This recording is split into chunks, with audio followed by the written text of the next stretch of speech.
வணக்கம் நண்பர்களே, யாருக்குப்படியிலிருந்து உங்கள் இந்த நாட்டில் இந்த இடத்துக்கு என்ன பதிவுக்கு வந்திருக்கேன்னா, இன்றைக்கி பாருங்கள், இந்த இடத்துல நேற்று மழை பெஞ்சதில் உள்ளே இருந்து தண்ணியை அப்புறப்படுத்துறதுக்காக இந்த இடத்துல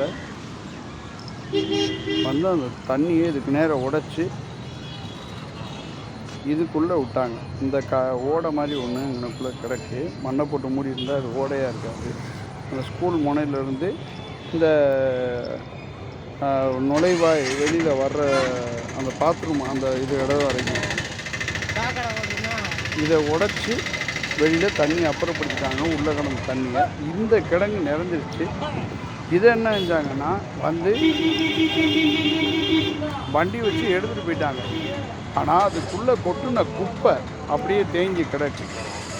இந்த குப்பையை அப்புறப்படுத்தி கொடுங்க அப்படின்னு நேற்று சொன்னதுக்கு நாளைக்கு கண்டிப்பாக எடுத்துருவோமே அப்படின்னு சொல்லியிருந்தாங்க. இல்லைன்னா வாடகை அடிக்க ரொம்ப கேவலமாக இருக்கும் அப்படின்னு.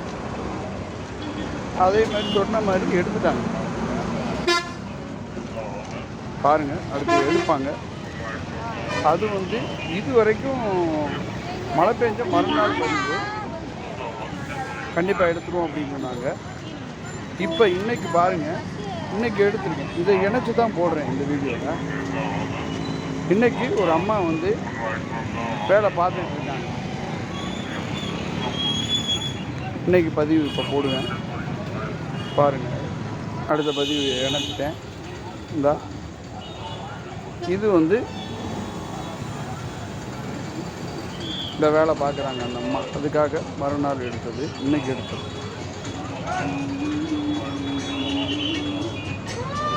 எடுத்துக்கிட்டே இருக்காங்க. சுத்தமாக எடுக்க சொல்லியிருக்காங்களா? எவ்வளோ முடியுமோ அவங்க சுத்தமாக எடுக்க சொல்லியிருக்காங்களா? சுத்தமாக எடுக்க சொல்லியிருக்காங்களா? அதே இந்த இடத்துல அந்த மரம் கிடஞ்சில, அதனால் எடுக்க முடியல அப்படின்னு சொன்னார். இன்றைக்கி ஆள் வச்சு மொத்தமாக எடுத்து விட்ருவோம்னே.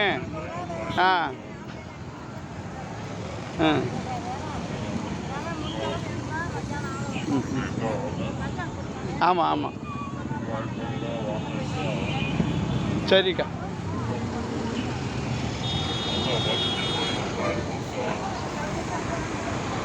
இன்னி உள்ளே போடக்கூடாதுன்னு சொல்லிடுவோம்.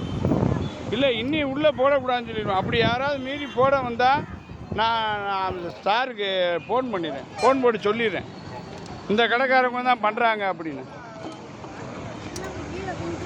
நகராட்சி உடனே இந்த மழை பெஞ்ச நேரத்தில் நடவடிக்கை எடுக்கிறதே பெரிய விஷயம். எடுத்து கொடுக்குறாங்கன்னா, உதவி செய்கிறாங்கன்னா நம்ம மக்கள் அதுக்கு உறுதுணையாக இருக்கணும்ல.